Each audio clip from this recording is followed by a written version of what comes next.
What's good, YouTube? It's your boy Tony D2 Wild checking in once again, back with the banger today, guys. Update on the 1911 DS Prodigy from Springfield, and I had to get this out as soon as possible because there is a lot of things and a lot of issues going on with this shoe, man. I said the shoe. See, I'm a YouTuber that does sneaker reviews, if you guys don't know. So I'm like over here transitioning to doing some gun reviews, right? And it already came out. That's crazy. But you see, I got the 20 round mag. We're clear. We're, you know, fully safe to go and all that. So I just want y'all to know that, as always, safety is key. So yeah, you know, hold on. There it goes. A little bit of strain on there. But since you've seen this video, also there have been some updates. Of course, I threw the Surefire 300X on there from Surefire, ready to go. We axed the Hex Dragonfly light, which I'm not gonna lie, I'm definitely gonna be replacing this down the road. But I did want to have a red dot on there to play around with it. Once they get more of those plates out, I'll probably switch it for like a Hollow Sun, or maybe even go for a Trigicon. It's hard to get Trigicon from Amazon because the majority of the time they're fake, but you know, it is what it is on that. It's a whole nother topic.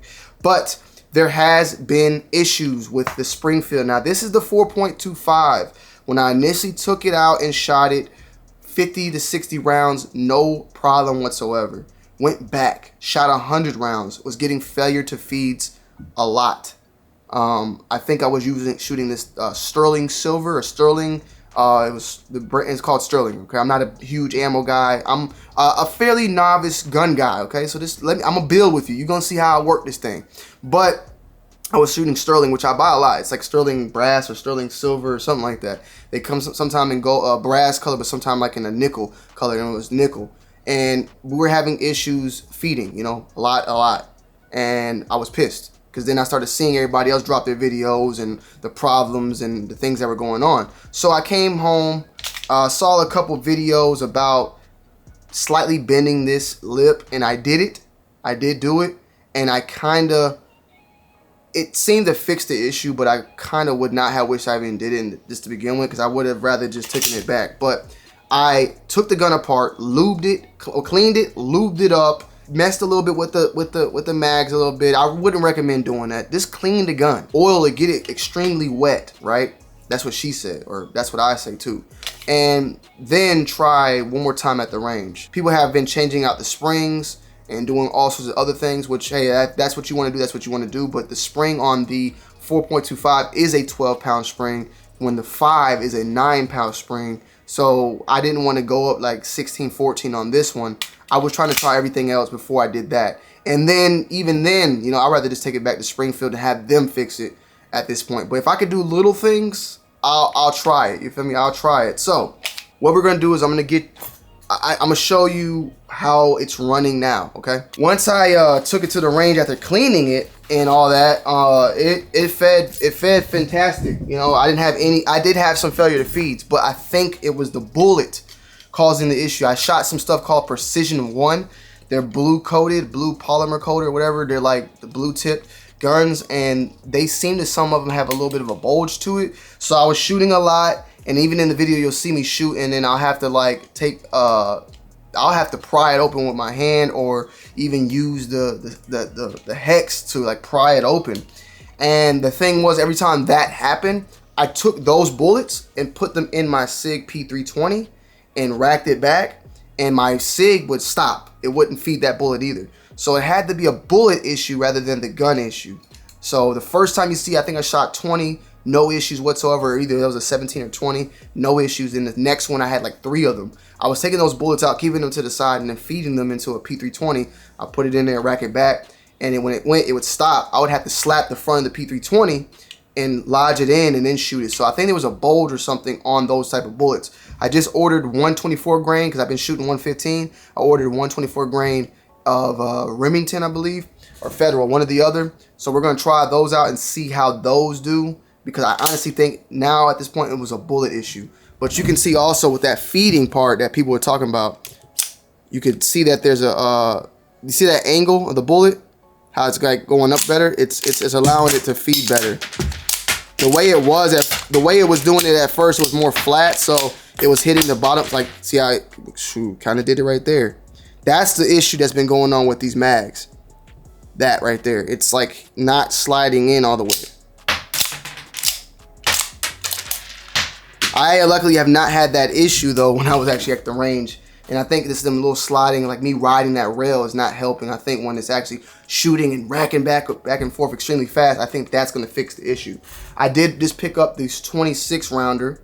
So I'm not gonna do nothing to the lips there. I'm gonna just shoot it as is at the range and see how it goes from there. You know, 26 rounds, see if the lips are good on it, you know, and go from there and just try to work around and play with it a little bit more. If I do continue to have failure to feeds on that 124, which I feel like that ammo is pretty solid, then I'm gonna send it back to Springfield and just go from there. I'm just gonna leave it at that. When it shoots great. Right now though, some of the main issues, as I stated, magazine I think is a big issue problem with the gun. And then I think it's the gun. I think it's the mag first, then the gun. The other the problem with the actual gun itself, in my opinion, is the bull barrel, bro. You probably can't even see it, but that barrel's so thick that the bullet, it's a super tight fit. So my P320, remember I told y'all I put those bullets in and I just slapped it and went into battery? You can't do that with this one. The bullet, it seems like the P320 has a little bit more wiggle room going on that it can, you know, nudge it in there. With this, it's like a virgin with sandpaper, okay? Something like that. I'm sorry to say, I'm just gotta be honest. You ain't getting that bullet in there. You slap it as much as you want. I was able to slap it back, but now it's like the barrel and the chamber is so tight. There's little room for error on the bullet. The bullet got to be perfect. Hopefully though, man, we're gonna see, because I don't even feel like, I feel like that itself kind of scares me to make this house, you know, home defense or carry gun, because I can't be relying on this gun right now with the way it's moving. So I'm gonna shoot a couple more. I got 500 rounds coming in of 9mm. I'm gonna take it to the range, shoot about 200 and see what's going on. Just putting this thing to work and go from there. If I'm getting them same hiccups, even if I'm getting those little bullet issues again, I'm probably just gonna send it back to let them deal with it, man. I got other things, other projects I want to work on, other guns I want to work on. I could take a 3-week or however long it's gonna take for them to get it done. But I did want to follow up because I talked so good about the gun, and I love the gun, man. You know, but I ain't gonna let this shit be no paperweight without telling y'all. Right now, from 1 to 10, I feel like we're at an 8. I feel like we're at an 8 right now with it. It shoots well. It's shooting. The failure to feeds that I was having were issues that I feel like personally was the bullet. Now I'm going to get better bullets to actually shoot it, and 124 plus P, which I feel like is some of the, like, that bullet itself is going to test it, and that usually there's no issues when I shoot that. I remember having issues with my P5 when I got that 124 plus P. It ran without one failure to feed. So I'm gonna try different ammos and to see what works and what doesn't. It's a 1911. It could be picky. You know, I'm gonna oil it up one more time just on the slide, get it real nice and wet, and go from there. You know. And also I've been hearing it I heard that, like, doing that, just racking it, getting everything in motion. I heard there's other things. I heard that there's also grinding them lips. It's like grind the lips and get some of that paint off. I heard a lot of the finish and stuff is causing a little bit of issues. So I don't really know. It's a little bit of everything. I'm not trying to give it excuses, and I will send it back if I continue to have problems. But I did want to update y'all on that. I wanted to update y'all, let y'all know where I'm at with it. The Dragonfly, don't waste your money.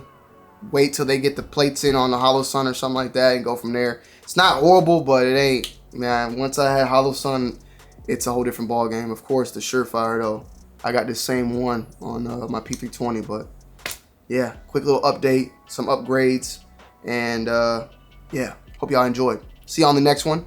Stay tuned. I got some big bangers coming soon. I'm gonna follow up with this video too. Like, I'm gonna do like a full-on in-depth review afterwards, 500 rounds after type thing. I got my initial thoughts. I got an update with the upgrades and how it's feeding, and I'm gonna do one more on this one, fully like talking about everything. So stay tuned. I love y'all. I appreciate y'all, and I'm gonna see you on the next one. I'm out. Peace.